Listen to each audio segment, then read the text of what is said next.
অসম জাতীয় পৰিষদ AGP কেতিয়া সংগঠিত হৈছিল? ক নম্বৰটো হ'ল 2017 চনত, খ নম্বৰটো হ'ল 2020 চনত, গ নম্বৰটো হ'ল 2019 চনত, ঘ নম্বৰটো হ'ল 2016 চনত। উত্তৰ খ। অসম জাতীয় পৰিষদ নামৰ আনুষ্ঠানিক দলটো কোনটো ছাই সংগঠনৰ নেতৃত্বত গঠিত হৈছিল? খ নম্বৰটো অখিল ভাৰতীয় বিদ্যাসাহিত্য পৰিষদ, খ নম্বৰটো হ'ল হামচুং, গ নম্বৰটো হ'ল আছু, ঘ নম্বৰটো হ'ল অসম জাতীয়তাবাদী ছাই পৰিষদ, ঘ নম্বৰটো হ'ল বেটেনৰৰ সম্পূৰ্ণ ৰূপ কি? ক নম্বৰটো হ'ল বড়োলেণ্ড ট্ৰাইবেল এৰিয়া ডিষ্ট্ৰিক্ট, খ নম্বৰটো হ'ল বড়োলেণ্ড টেৰিটৰিয়েল এৰিয়া ডিষ্ট্ৰিক্ট, গ নম্বৰটো হ'ল বড়োলেণ্ড টেৰিটৰিয়েল অট'নমাছ ডিষ্ট্ৰিক্ট, ঘ নম্বৰটো হ'ল এটাউন নহয়,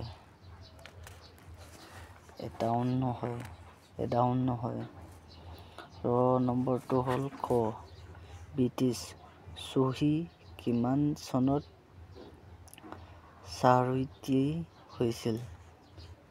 ক নম্বৰটো হ'ল 2005 চনত, খ নম্বৰটো হ'ল 2003 চনত, ঘ নম্বৰটো হ'ল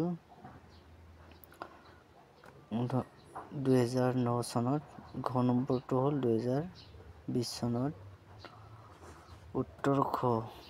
বাঁধটো কিমানটো পৰিষদীয় সমষ্টি আছে?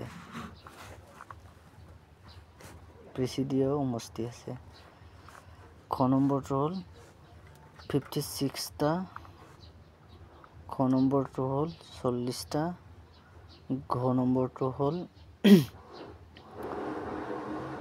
46টা, ঘ নম্বৰটো হ'ল 47টা। ঘৰ উত্তৰ বাঁধ ৰ মুখ্য কাৰ্যালয় ক'ত অৱস্থিত? ক নম্বৰটো হ'ল কোকৰাঝাৰত, খ নম্বৰটো হ'ল ওদালগুৰি, ঘ নম্বৰটো হ'ল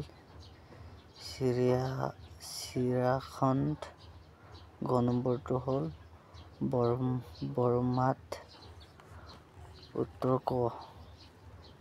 ব্ৰিটিছ চহী কিমান চনত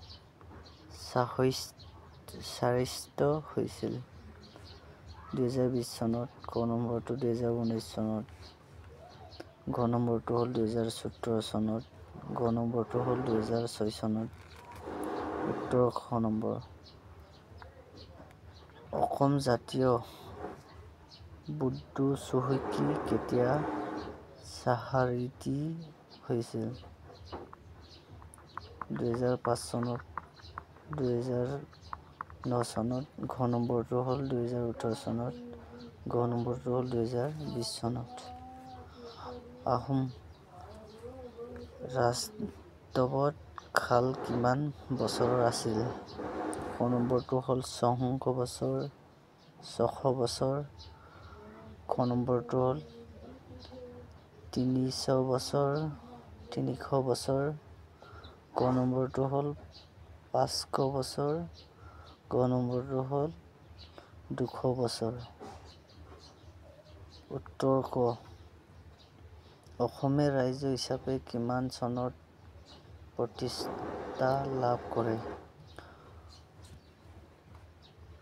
1945 চনত, খ নম্বৰটো হ'ল 1950 চনত, ঘ নম্বৰটো হ'ল 1948 চনত, ঘ নম্বৰটো হ'ল 1956 চনত।